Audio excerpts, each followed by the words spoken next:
Okay? So, ang 11:20 na kasi kaya umpisahan na po natin. Yan. So, taas ang kamay ng nakapanood na ng Breakthrough. Alam niyo yung movie na yan, yung Breakthrough, di ba? So, I encourage everyone na mapanood sana to ng bawat isa kasi nakakataas po ng pananampalataya, nakakataas ng faith, nakakaiyak, nakaka-challenge talaga. And alam ko yung youth yung mga nanood ng Breakthrough, di ba? And alam natin yung storyline, alam natin yung mga nangyari nun, di ba? So, para to fast forward lang, ang talagang nangyari nga kasi dyan ay yung bida na lalaki, di ba, ay parang nalunod siya. Yung ice kasi na tinutungtungan nila ay nag-crack, tapos bumagsak po siya doon sa muntik na po siya, nalunod na siya. Tapos patay na po siya actually ng mahigit 1 oras. Tapos ngayon, ang nanay niya ay pinatawag na to say goodbye sa kanya. Pero hindi doon nagpatinag o nagtapos yung buhay ng bata kasi habang nandun siya sa room ng kanyang anak, nag-cry out talaga siya sa Panginoon. Sabi niya, Lord, huwag mong hahayaan na mamatay yung anak ko. 'Di ba? Buhayin mo siya ulit. Tapos maya-maya, nagulat sila kasi nagkaroon ng heartbeat yung anak niya. 'Di ba? And sabi nga ng mga doktor, napaka-imposible daw na mangyari yon. Pero yun nga, after na magkaroon ng heartbeat, kinakailangan pa rin na magstay muna doon sa ospital, kaya nagpatawag yung kanyang nanay, 'di ba, ng mga prayer warriors na ipag-pray yung kanyang anak. And miraculously, 'di ba? Next natin yung picture, 'di ba? Talagang kakabantay niya, kakapray nila, tapos tumulong pa yung mga mahal niya sa buhay. Yan, nabuhay nga yung anak. Tapos dumating yung time, nag-testimony nga siya sa church, 'di ba? At yun nga, maraming na-bless sa pamamagitan nito. And ang kagandahan sa Breakthrough, kasi bakit? Real, siya, life story. True to life po siya. 'Di ba? Kaya yun talaga ang maa-amaze ka doon na totoo yung nangyari nung time na yon. Pero alam nyo ba na ang title na Breakthrough ay loaded with symbolism sa movie. Bakit? Kasi 'di ba, the son broke through the ice, tapos the mother had a breakthrough in prayer, tapos he also had a breakthrough in relationships and personal breakthrough. Pero alam niyo po ba, mas nakaka-surprise tungkol doon sa movie. At yun nga yung breakthrough doon. Bakit? Kasi na-realize natin na yung nanay, hindi naman siya sinagot ng Diyos dahil perfect siya. Tama? Kung maaalala nyo yung kwento, yung nanay doon, critical nga siya, di ba? Sa kanyang asawa, nag-aaway sila, kung ano-ano yung mga sinusumbat niya sa asawa niya. Tapos critical din siya tungkol doon sa pastor. Di ba? Yung parang iniisip niya, ba't ganyan yung buhok ng pastor? Parang ang worldly naman ng pastor, ganyan-ganyan. Tapos parang inaano niya kahit yung worship team, di ba? Talagang ginajudge niya, critical siya. Tapos gusto niyang i-control ang lahat ng bagay, di ba? Sa pamilya niya, sa buhay niya, sa anak niya, kahit nga doon sa church.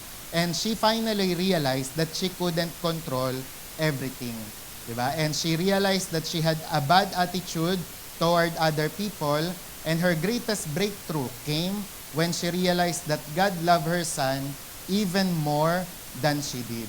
So she could trust God with the outcome. And kagaya ng nanay na yan, alam niyo ba, marami sa mga kananayan natin dito, o sa mga kananayan ninyo, ang kagaya din ng nanay na yan. Diba? Na hindi perpekto, malayo sa pagiging perpekto, pero alam niyo po ba, sinasagot pa rin po tayo ng Panginoon. And sabi nga dito, and just like her, our moms are trying to be perfect moms, so they can control the outcome. Sabi, they want perfect marriages and perfect lives and perfect kids, but sooner or later, they realize that no matter how hard they try, they were not perfect. Pero alam niyo po kung ano yung good news? Si Jesus po, perfect na. Amen? Si Jesus, perfect na. Sinong naniniwala? Mag-amen. Ayan. And sabi, He takes the pressure off of us. Ibig sabihin nito, hindi mo kailangang ma-pressure na maging perfect kasi si Jesus, perfect na siya.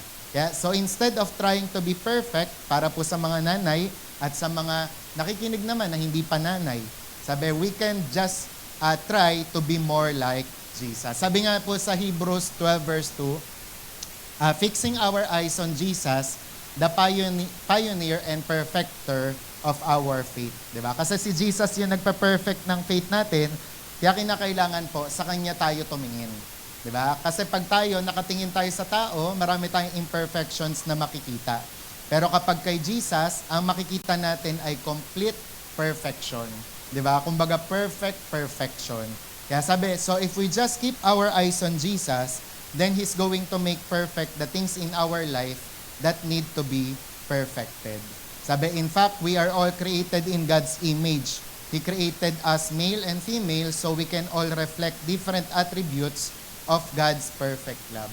Kaya sa umaga na to, ang objective ng message na to ay malaman natin ano yung attributes ng love ng Diyos, tas at the same time, magaya natin yung mga attributes na yon. So, bibigyan ko kayo ng 5 babae sa Bible na nagre-represent dun sa attributes ng pagmamahal ng Diyos na yon. Kaya ang title po ng message natin for today is A Mother's Love Comes from the Father's Heart.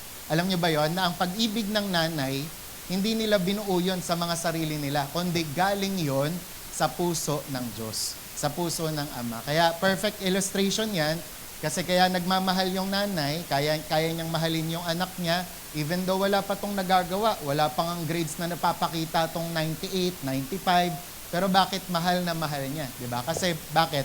Galing kasi sa Diyos Ama yun. Amen? Kaya sa umagang ito, pag-aaralan natin ano yung mga attributes na makikita natin sa Diyos at nirepresent po ng 5 babae na to. Una po, sabi po dyan, God's love is first. Sabi nyo nga first. Ang pag-ibig daw ng Diyos ay nauna na. Di ba? So kaya nga, pag tinatanong tayo, ano daw ang ginagawa ng Diyos nung bago niya i-create ang mundo? Ang sagot, nagmamahal. Di ba? Tapos sabi nga, di ba, alam natin yung verse na yon na sabi doon, we love because He first loved us. Ibig sabihin nito, bago ka pa man may gawin, mahal ka na ng Diyos. Bago ka pa man magkatrabaho, mahal ka na ng Diyos. Bago ka pa man magkaroon ng achievement, mahal ka na ng Diyos. Kaya nga, di ba, sa mga naging nanay at tatay dito, di ba? For example, kunwari ikaw, Tita Leia, nung una mong nakita si Jaylee, anong naramdaman mo? Puot ba? Galit ba? Inis ba? Di ba, ang nararamdaman kadalasan ng nanay, pagmamahal. Di ba? Nung nakita niya si Chacha, di ba, talagang pagmamahal po ang nararamdaman po nila. And ganun din po sa Diyos. Kaya ang napili nating babae dito, walang iba kundi ang unang babae din. Ang unang babae at ang unang nanay na si Eva. And gusto ko imagine ninyo, bakit siya yung napili dito? Kasi of course, she was the first mom. Diba? And imagine ninyo, ano kayang naramdaman ni Eva nung siya yung unang nakakita ng perfect na mundo? Diba? Wala pang pagkakasala, walang polusyon, walang madumi, walang basura. Diba? Tapos siya rin ang naka-experience ng pagmamahal ng isang asawa, ng isang lalaki, untainted by sin. Hindi pa nagkakasala nun, ha? Guys, isipin nyo maigi yung relationship ng husband and wife during that time. Diba? Perfect.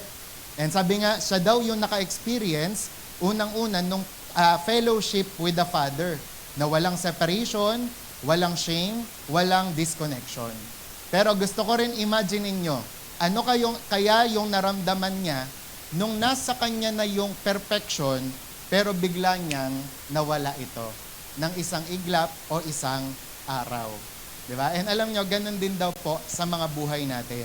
Lahat po tayo, nagde-desire tayo ng good and perfect life na dinisenyo ng Diyos sa atin para isa pamuhay.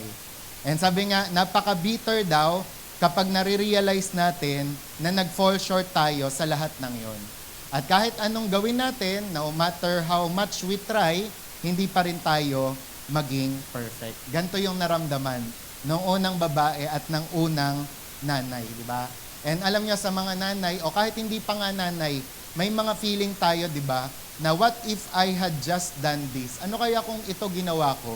May mga tanong tayo na what if I had not done that? Ano kaya ang mangyayari kung hindi ko nagawa yun, di ba? Siguro, iba yung kwento ng buhay ko. And alam niyo, ganun din si Eva. Pwedeng mag-wish siya, o kaya nag-pray siya, na sana hindi na lang siya nagkasala. Na sana hindi na lang siya nagkamali.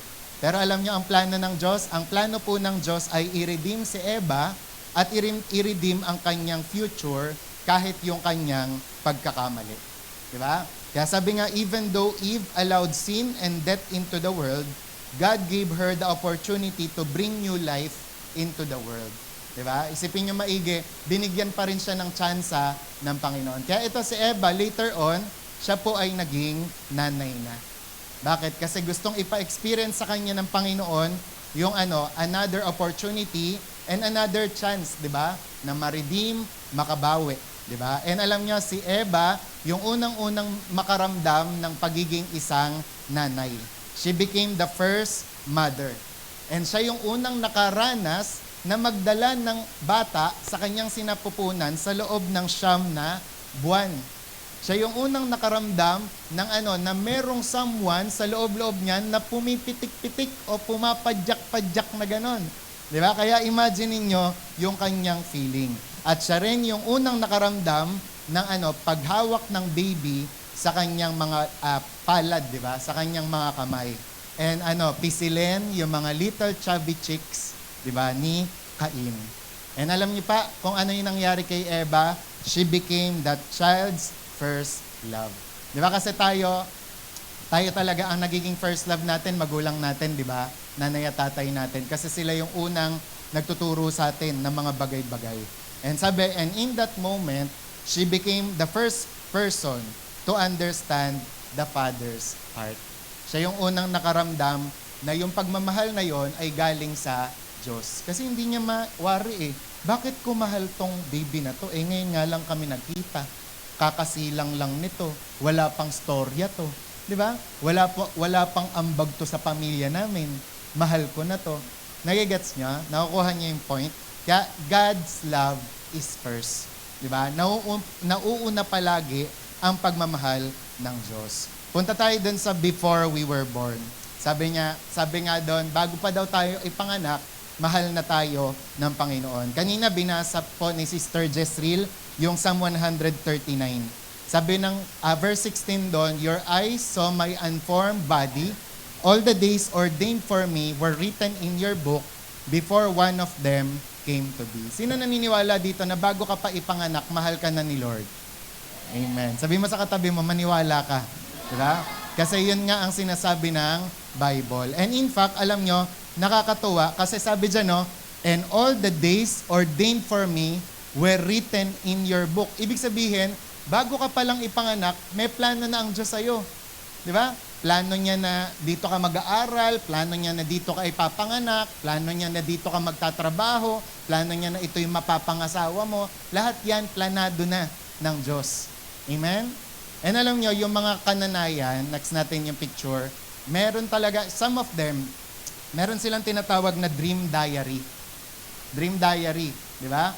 And ano yung dream diary na yon? Yun yung mga gusto nila na matupad dun sa kanilang anak. Itong anak ko, magiging doktor to paglaki. Tapos makakapangasawa siya ng napaka-pogi na lalaki kamukha ni Alden. Tapos yun nga, tapos iiwas siya sa mga bakulaw. Ganyan. Diba? Yung talagang basta yung mga gusto ng nanay, nilalagay doon sa dream diary ng kanyang anak. And alam nyo ba, si Lord, ganun din.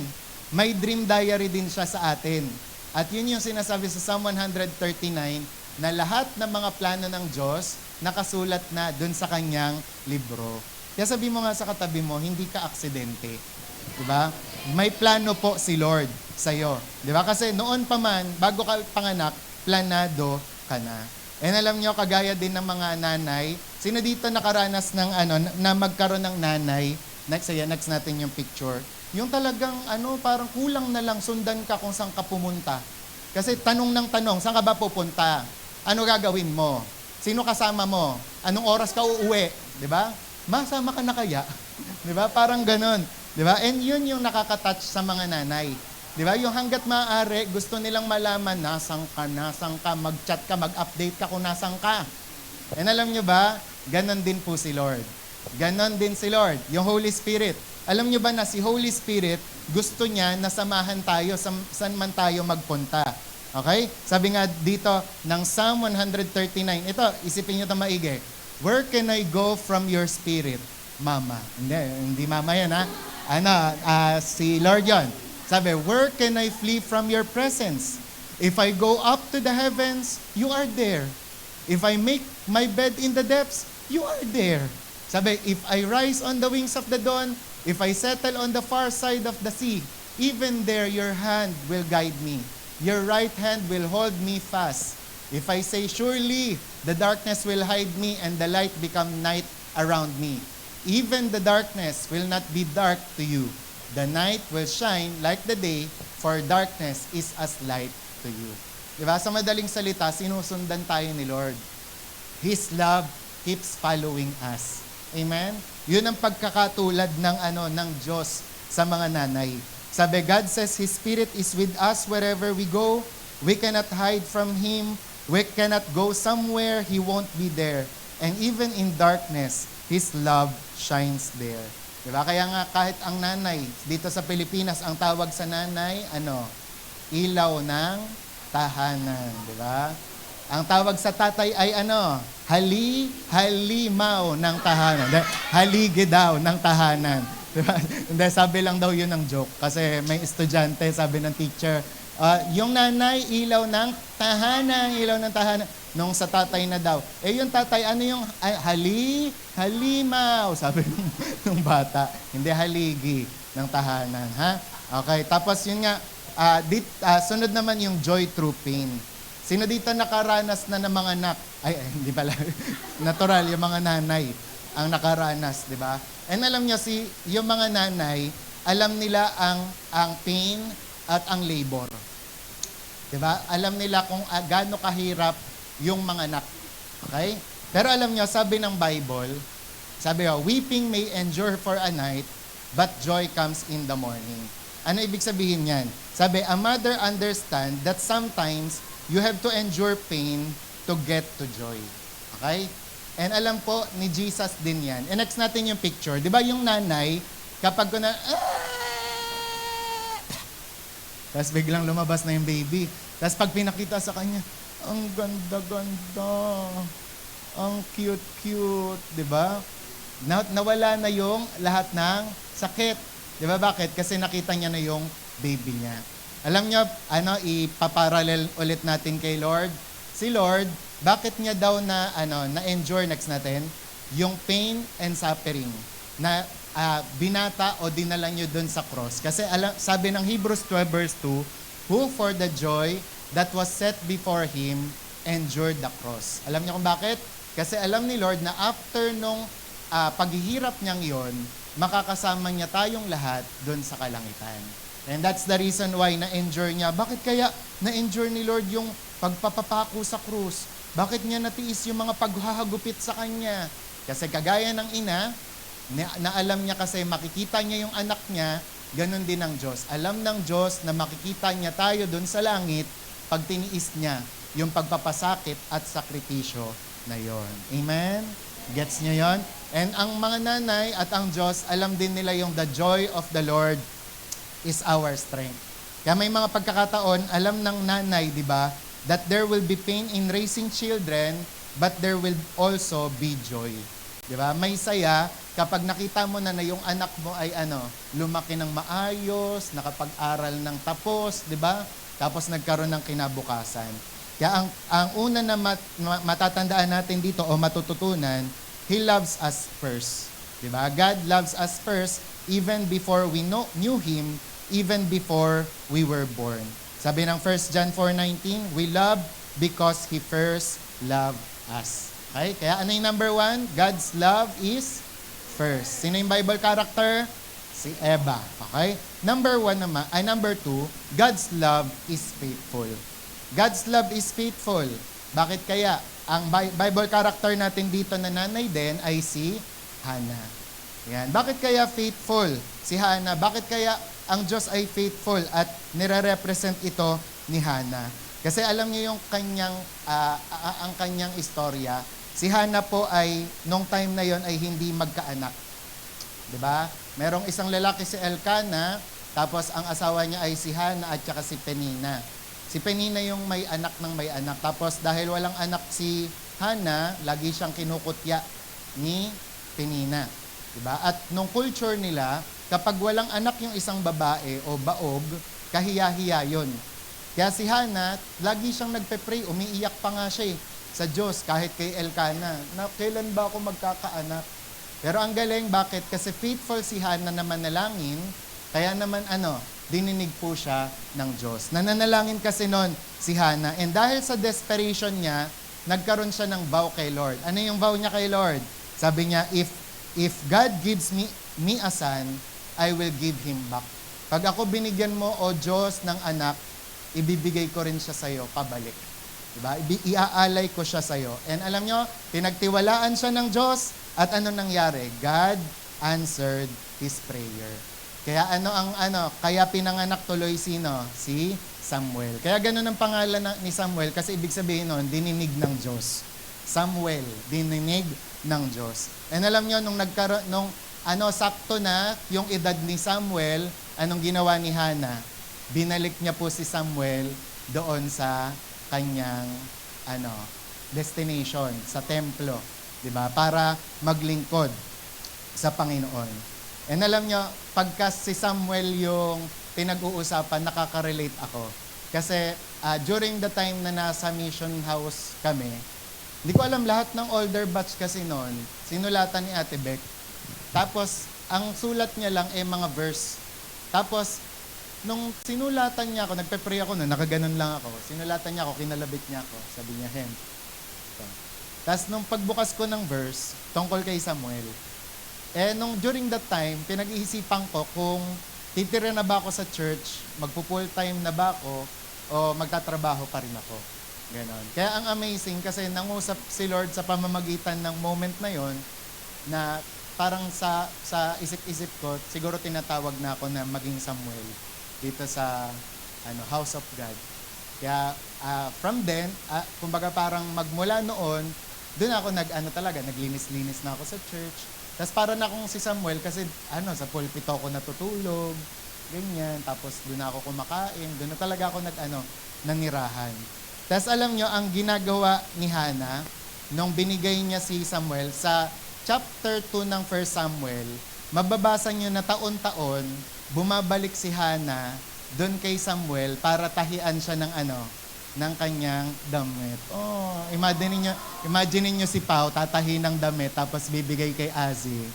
Di ba? Taon-taon. Ganon ang ginagawa niya kay Hannah. Ganon ang ginagawa niya kay Samuel. Diba? She was faithful. Napaka-tapat niya. Taon-taon, may bagong damit si Samuel. Okay? And ngayon, ano ang ibig sabihin niyan when it comes naman kay Lord at saka dun sa nanay? Alam niyo, sa mga nanay natin, even though umabot tayo ng 18 years old, mag-asawa na tayo, magtrabaho tayo, alam niyo kung ano ang amazing sa mga nanay? They never stop being a mother. Oh, di ba? Kasi bakit? Sabi nga ni Tita Yolene, alam mo pastor, nung nagtrabaho si Kyla at saka si Ira, akala ko tapos na ako Akala ko hindi ko na sila paglulutuan. Hindi pa rin pala, pinaglulutuan ko pa rin pala sila. Bakit? Kasi they never stop being a mother. Alam nyo, ganun din si mama sa akin. Noong time na binigay ko na yung sarili ko sa Panginoon, lagi, dinadalaw nila ako ni Papa. Diba? Tinatanong kung meron pa akong pera, ganyan. Dadalhan ako ng mga pagkain. O, kamusta ka na? Nung nag-asawa na ako, ganun pa rin. Di ba? Talagang hindi siya tumitigil sa pagiging nanay. Kaya nga kapag minsan hindi naman niya kailangang problemahin ako, parang gusto ko sabihin, ma, huwag mo na akong problemahin. Pero ganun talaga ang nanay. Hindi sila humihinto sa pagiging nanay. Kahit may asawa ka na, bumuo ka na ng pamilya, may concern pa rin sila sa inyo. Ano ang lesson nito sa tatay natin sa langit? He never stopped being a father.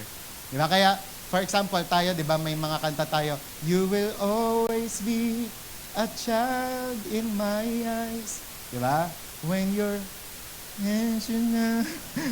my arms are open wide, even knowing old.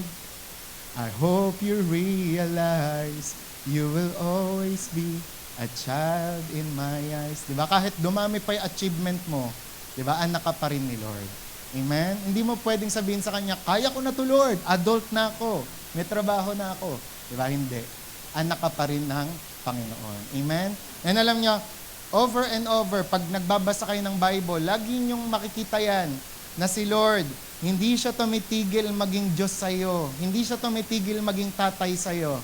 Diba? Naalala nyo ang kwento ng tatay dun sa prodigal son? Sabi ng Bible, araw-araw, diba? Ine-expect niya yung anak niya na na babalik. Bakit? He never stopped being a father. Hindi niya sinabi, dahil nagkasala ka, dahil umalis ka dito sa bahay, di na tayo magtatay. Di na kita anak, bala ka dyan. Hindi, di ba? Tapos mababasa niyo pa doon sa Luke 15, yung term nung tatay. Sabi, nung dumating yung alibughang anak, ano sabi niya sa mga lingkod? Ilabas sa mga pinatabang guya. Di ba? Pinatabang mga alaga. Ano ibig sabihin nun? He prepared. Ibig sabihin, nag-prepare siya.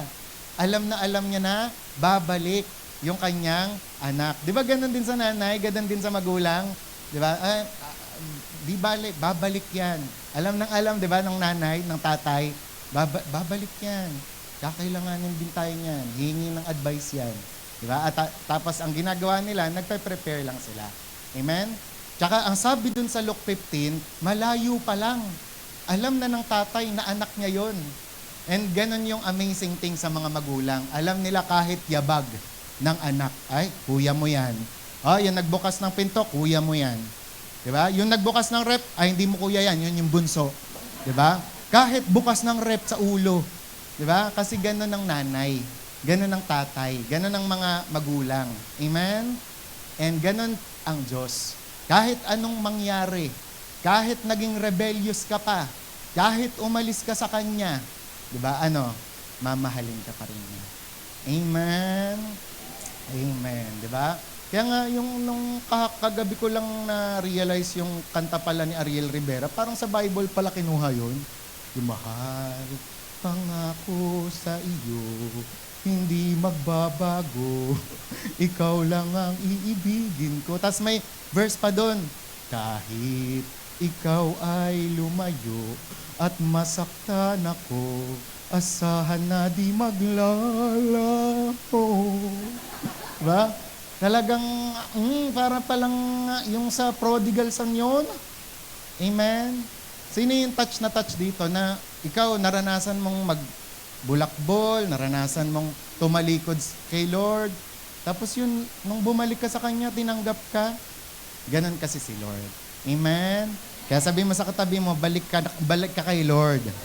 Diba? And yun yung ibig sabihin ng God's love is faithful. Sabi, even when we wander away from Him like rebellious children, He still pursues us. Diba? He still reaches for us. Amen? Jesus doesn't care what you've done before, how you rebelled or slammed the door, no matter how far you run, and how long you've been untrue. Jesus doesn't care. He still offer forgiveness to you. Gusto ko kasing talunin yung kulot ni John Rex. Dahil joke lang. Ayan, di ba? So, una, God's love is first. Sino Bible character? God's love is faithful. Sino Bible character? Si Hannah. Pangatlo, God's love fixes families. Ito din, nakaka-touch to. Diba? Na ang pagmamahal ng Diyos, nagre-repair ng mga pamilya. Amen? Taas ang kamay ng gusto nito. Ang Bible character natin dito, walang iba kundi si Rahab. Alam niyo ba? Si Rahab kasi ay isang babae at naging nanay din. Ito very, imperfect na tao. Pero tingnan niyo ang nangyari sa kanya. Bakit kaya pinili natin ngayon si Rahab? When we first meet Rahab in the Bible, ano ang una nating na-discover kay Rahab? Siya po ay prostitute. Ibig sabihin, sa panahon natin ngayon, ang term sa kanya ay babaeng mababa ang lipad. O kaya naman yun nga, yung Magdalena. Diba? Yung mga kantang ganon. Diba? Ibig sabihin, nagbebenta ng mga panandaliang aliw. At sa community, sa lipunan, hindi sila ginagalang. mababa ang tingin sa mga tulad nila. Pero alam nyo, sa Bible, ang galing bakit? Kasi sinama siya sa kwento ng Diyos. Kaya even though she was broken, rejected, and living in a bad situation, di ba, gumawa ang Panginoon sa buhay niya. Bakit? Kasi naalala nyo yung nagpasugo si Joshua ng 2 spies? Tapos ang nagtago, sino? Para hindi mapahamak, si Rahab. Tinago dun sa kanyang tuktok. Tapos kasi ang sabi ni Rahab, alam ko kasi kung ano yung ginagawa ng Diyos sa mga kalaban niyang bansa. And ayokong mangyari yan sa pamilya ko. May magulang ako, may mga kapatid ako. Kaya kung pwede lang, pag sinakop na ng Diyos to, itong lugar namin, i-spare nyo kami. Iligtas nyo kami. Anong mapapansin nyo kay Rahab? Doon sa kwento niya. Kahit ganun siya, kahit prostitute siya, she loved her family. May plano siya sa pamilya niya. Di ba? Kahit ganun siya, may plano niya, mahal niya yung pamilya niya. She begged nga daw sabi dito, nagmakaawa siya na spare yung pamilya niya from being destroyed. Di ba? Kaya alam nyo, kaya dahil ganun yung kanyang attitude, mahal niya ang kanyang pamilya, ginamit siya ng Diyos. And alam nyo, marami sa atin ang parang si Rahab. Alam nyo ba yon? Kasi di ba, si Rahab po ay outcast. Si Rahab ay kinoconsider bilang failure. Si Rahab po ay kinoconsider parang rebellious one. Kumbaga sa term natin ngayon, black sheep ng pamilya. Na kumbaga kapag merong reunion at nagtatanungan sa pamilya, kamusta na yung anak mong si Helen? Si Helen may napangasawa na doktor, 3 na yung anak. Kamusta si Victoria? Si Victoria naman nakapangasawa ng doktor, 5 na anak, nandun pa sa Canada. Yung isa si Rahab, ay nako, basta hospitable yun. Di ba? Parang ganon yung kwento ni Rahab. Na kapag kinukwento siya ng kanyang magulang, iba yung kinukwento sa kanya. Pero alam nyo, isang good thing kay Rahab, she loved her family. Kaya alam nyo, pagka ikaw pala, mahal mo pamilya mo, gagamitin ka ng Diyos. And there are times, alam nyo, si Lord pa nga, nagsisimula dun sa pinaka-broken sa pamilya. Diba? Kaya for example, may mga nagtatanong dito, bakit hindi ginamit yung ate ko? Bakit ako? Bakit hindi naman ako yung pinakamatalino sa pamilya? Ba't ako yung pinili ng Diyos? Hindi rin ako yung pinakamaputi. Diba? Ano nga ako Ayan, yun. Diba? Pero pinili ako ni Lord kasi ganun siya. Diba? God chooses the foolish things of this world to shame the wise. Diba? And ganun din, diba? Yung ginagamit niya yung mga weak to shame the strong. And ganyan po si Rahab. And not only that, she later became part of the family line of Jesus himself. Next na natin. Kaya ang ginawa ng Diyos, niligtas, di ba? Ng Diyos yung pamilya niya mula sa pagkaka-destroy. Tapos, para i-pass forward, ano nangyari kay Rahab? Pag nabasa niyo yung Matthew chapter 1, si Rahab po ay napasama sa pamilya o sa genealogy ni Jesus. Anong nararamdaman nyo kapag kunwari kayo binalita kayo? Uy, Tintin, mag-anak niyo pala si Mayor. Diba? Parang, oo. Diba? Talagang parang, oo. Ang Mayor, Isko Moreno. Ayan, diba? Kumbaga, si Yorme pala ng Manila. Manila ba siya? Ayan, diba? Kasi bakit? Ito, basahin ko lang na mabilis. Next natin, This is the genealogy of Jesus, the Messiah, the son of David, the son of Abraham. Abraham was the father of Isaac, Isaac the father of Jacob, Jacob the father of Judah and his brothers, Judah the father of Perez and Zerah, whose mother was Tamar. Isa rin to Diba? Next time na natin pag-aralan si Tamar. Perez the father of Hezron, Hezron the father of Ram, Ram the father of Aminadab, Aminadab the father of Nashon, Nashon the father of Salmon, Salmon the father of Boaz, whose mother was Rahab. Diba?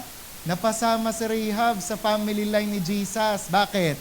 Dahil dun sa kanyang pananampalataya, sa kanyang pananalig, sa kanyang attitude kay Lord. Sabi, Boaz the father of Obed, whose mother was Ruth. Mamaya ito, Obed the father of Jesse, and Jesse the father of King David. Tapos pag tinuloy mo pa yan, hanggang kay Jesus. And alam niyo, ang kwento dito, ang napakahalagang lesson dito, pag ikaw talaga nanampalataya ka sa Diyos, isasama ka niya, di ba, sa kanyang pamilya. Amen? And tatandaan natin, kung papanong finix ng Panginoon yung pamilya ni Rahab, ganon din ipipix ng Panginoon yung pamilya natin. Amen? Are you excited about that? Di ba? And sabi nga, si Lord talagang expert siya sa mga broken things, di ba? At nire-repair niya ito. Gaya ng mga nanay, sino sa bahay ang talagang nagkukumpuni ng bahay? Bago ang tatay, minsan nanay muna. Di ba? Lalong-lalo pag may trabaho ang tatay, napaka-busy. Di ba? Sino yung nag-aano ng electric fan? Nag-aayos? Nanay. Sino yung minsan nag-aano sa lababo? Nanay. Di ba? Sa mga anak, pagka nasira yung laruan ng anak, sino nag-aayos? Nanay. And alam niyo po, sa Diyos, ganun din po siya. Inaayos niya po ang lahat ng mga broken things sa mga buhay natin. At hindi lang yun. Sabi ng Psalm 34:18, the Lord is close to the brokenhearted. Diba? Malapit pa siya sa mga broken people and brokenhearted. Amen? So, God loves fixed families. Okay? Sino ang Bible character? Si Rahab. Next naman, God's love never fails. Yan. God's love never fails. Sabihin nyo ng isang beses, God's love never fails. At ang Bible character natin dito, ito na, si Ruth. Yan. Ganda ni Ruth dyan, ano? Ayan, si Ruth. Diba? At sabi nga dito, God's love never fails kay Ruth. Diba? At sa atin, bakit kaya? Kasi naalala niyo yung kwento ni Ruth. Si Ruth kasi, si Naomi, nawalan siya ng kanyang mga anak. Syempre, manugang ba ang tawag doon? Manugang niya si Ruth. So wala ring mga asawa itong si Ruth at yung isa pa na ano. Pero dumating yung time, sabi ni Naomi, 'di ba? Sige, magsilayasan na kayo sa akin. 'Di ba? Humiwalay na kayo. Total naman patay na yung mga anak ko. Pero si Ruth, sa madaling salita, siya lang yung yung isa umalis. Pero siya yung nagstay. Ano sabi ni Ruth? Sabi niya doon sa kanyang manugang biyanan Next natin yung biyanan. Nandiyan ba yung biyanan? Yan. Sabi but Ruth replied, don't urge me to leave you or to turn back from you. Where you go, I will go, and where you stay, I will stay. Your people will be my people, and your God, my God. Diba? Kaya dyan natin makikita, faithful si Ruth, alam nyo si Lord, faithful din. Kaya nga nung nabasa ko yan, yung where you go, I will go, parang naalala ko si Lord. Kasi parang siya rin yung nagsasabi ng ganyan. Saan ka pupunta? Sasama ako. Saan ka mag-i-stay din ako. Diba? And God's love never fails. Diba? Pinili niya si Naomi, kaya naman si Lord ay nirestore ang lahat sa kanya. To make the long story short, diba? Nagkaroon po siya ng love story at ito nga po si Boaz. At si Boaz po yung kinsman redeemer niya. Diba? Yung nag-redeem kila Naomi at saka Ruth, di ba? And sabi nga, and because Ruth showed unfailing love to Naomi, God restored them both. Sabi, Ruth found love again with Boaz, kaya naman she became a mother again, di ba? She became a mother, and Naomi became a grandmother. Di ba? Anong matututunan natin? Si Lord, ang sinasabi niya sa atin, hindi niya tayo pababayaan, hindi niya tayo iiwan. At saka ano pa yung sinasabi ni Lord sa Romans 8? Diba? Nothing can separate us from the love of God. Kahit daw po yung kamatayan, buhay, kahit yung takot, at kahit yung loss. Sabi dyan, His love endures forever. Amen? So ano ulit yun? God's love never fails. Kasi hindi kanya po iiwan. Gaya ng hindi pag-iwan ni Ruth kay Naomi, si Lord, hindi ka rin iiwan. Okay? Kaya sabi mo sa katabi mo, huwag kang mag-alala. Hindi ka iiwan ni Lord. Diba? And then last na lang, ito na, panglima, matututunan natin sa pag-ibig ng ina at ng Diyos ay God's love forgives. Sabi mo nga sa katabi mo, God's love forgives. Ayan. Nagpapatawad ang pagmamahal ng Diyos. Yan po ang fifth attribute natin. And walaan nyo kung sino yung Bible character. Walang iba kundi si Mary, di ba? Yung mother ni Jesus dito sa earth. Ngayon, bakit kaya si Mary ang napili na mag-represent ng God's love forgives? Kasi imagine niyo Ikaw yung nanay na nakita mo yung pangbibit sa iyong anak. Diba? Yung pangmamak, yung pagdudura. At ikaw mismo yung nakakita kung paanong pinako sa krus yung anak mo. Diba? At hindi mo man lang ito mapigilan. Diba? Kung ikaw si Mary, kaya mong magpatawad? Diba? Hindi talaga. Baka pwedeng sabihin ni Mary, manda kayo sa akin, lagot kayo sa akin. Diba? Yung totoo, mga nanay nga, di ba, kapag inaapi yung anak, talagang naman makikipag-away. Gagawin ng lahat. Di ba? Kaya yan ang, di ba, sa mga nanay.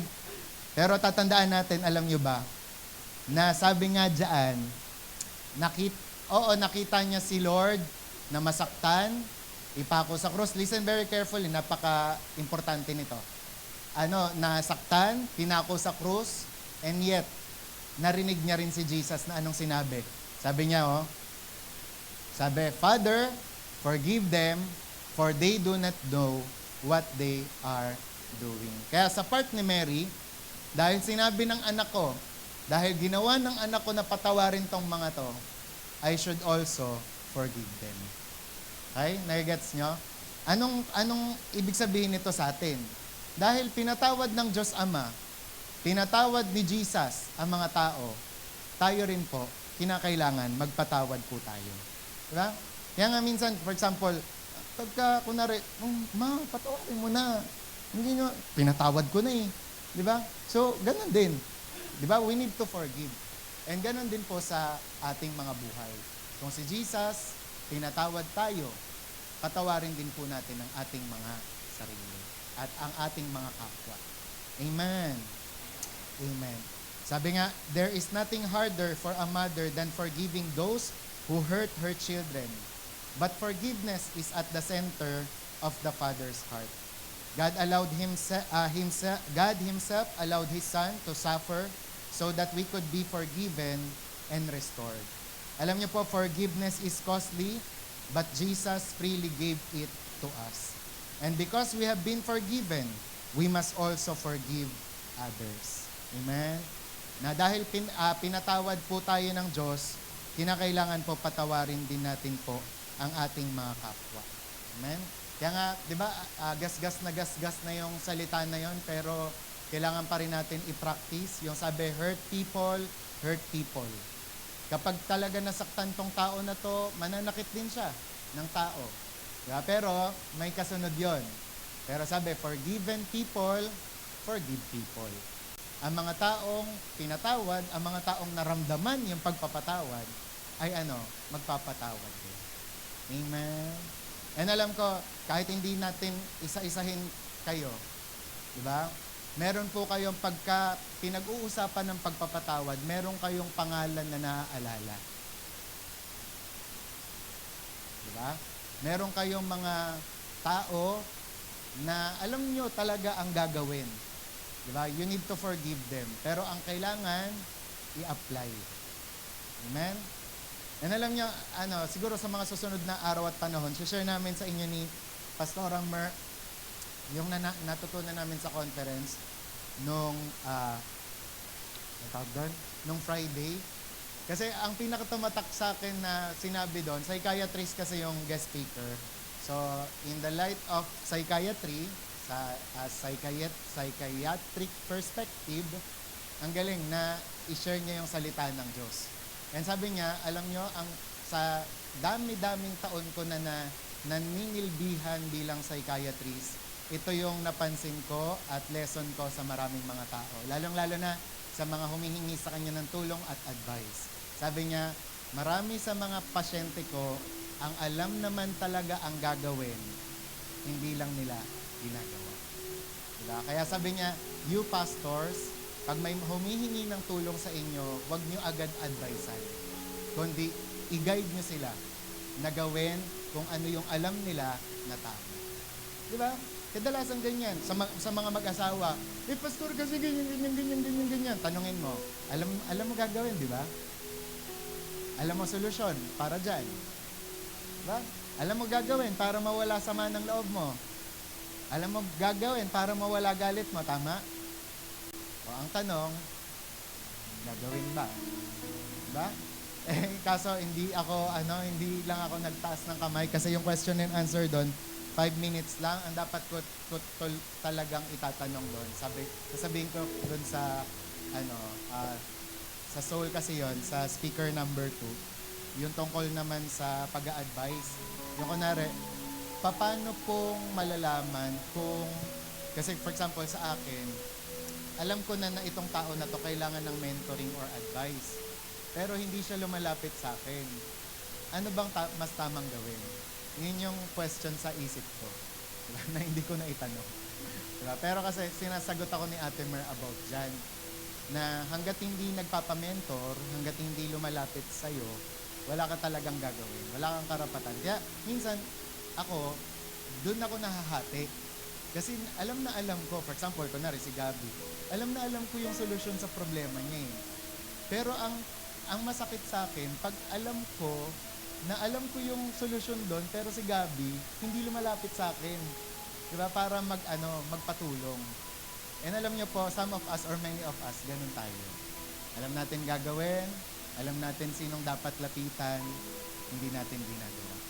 Diba? Pero this time, sabi mo po sa katabi natin, gawin natin.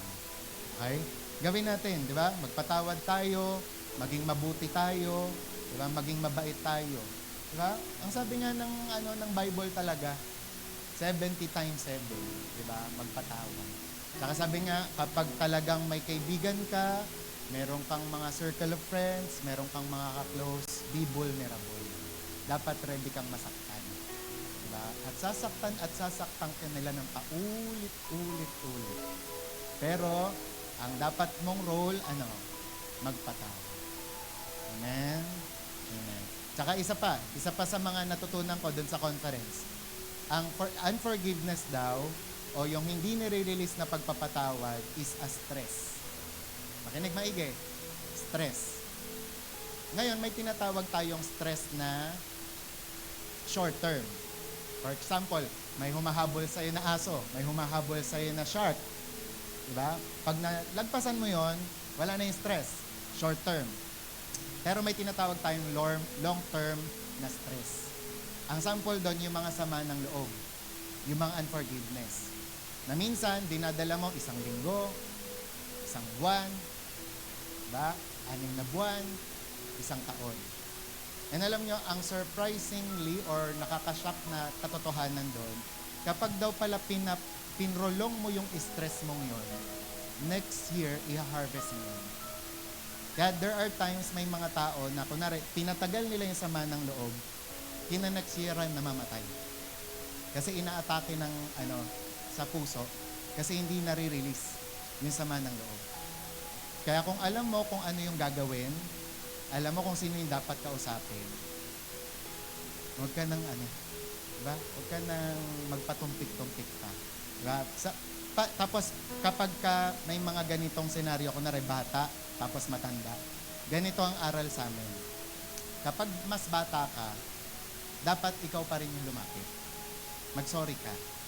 Diba? Kasi bata ka, matanda yun. O ngayon naman, ano naman ang matanda? Ang role ng matanda. Dahil ikaw yung matanda, ikaw yung uunawa. Okay? So, makinig kayo, you're learning dapat, it's a lesson na madadala nyo for life. Diba? Kaya pala sabi ko, pinagtagpi-tagpi ko yung lahat ng mga nangyayari, yung mga namayapa na, yung mga nasa heaven na, ganyan. Kasi they prolong their stress. Diba? Yung parang sinasabi na sa'yo ni Lord, makipag-ayos ka na, makipag-kausap ka na, makipag-deal ka na, pinoprolong mo. Kaya ang dami, di ba? Blessing, tawag doon, yung mga gagawin ni Lord, na hadlangan. Kasi you prolong. And kapag may baggage, kapag may mga dala-dala ka, hindi ka magsasaksi. Diba? Mahihirapan ka lang. Okay? Kaya, release. Diba? Inhale nga, inhale. Exhale. Diba? Pero isa pa. Inhale. Exhale. Okay? Inhale mo yung love ni Lord. Exhale mo yung forgiveness. Amen. Amen. May natutunan tayo? So, the Father's heart, sabi nga, whether you are, in our conclusion, Whether you are a mother or not, you have probably experienced some of these attributes of the Father's love. Maybe through your own mother, maybe through someone else, and maybe directly through God Himself. Ano yung mga attributes po ng love ni Lord? Una, He loves us first. Pangalawa, He is always faithful. Pangatlo, He fixes broken hearts and broken families. Pang-apat, His love never fails, and His forgiveness changes everything. Alam niyo po, mothers understand these things because they come from the Father's heart. Sabi nga po ng 1 John 3 verse 1, see how much very our Father loves us, for He calls us His children. 1 John 3:1. I pray that we all experience the love that comes from the Father's heart. Amen.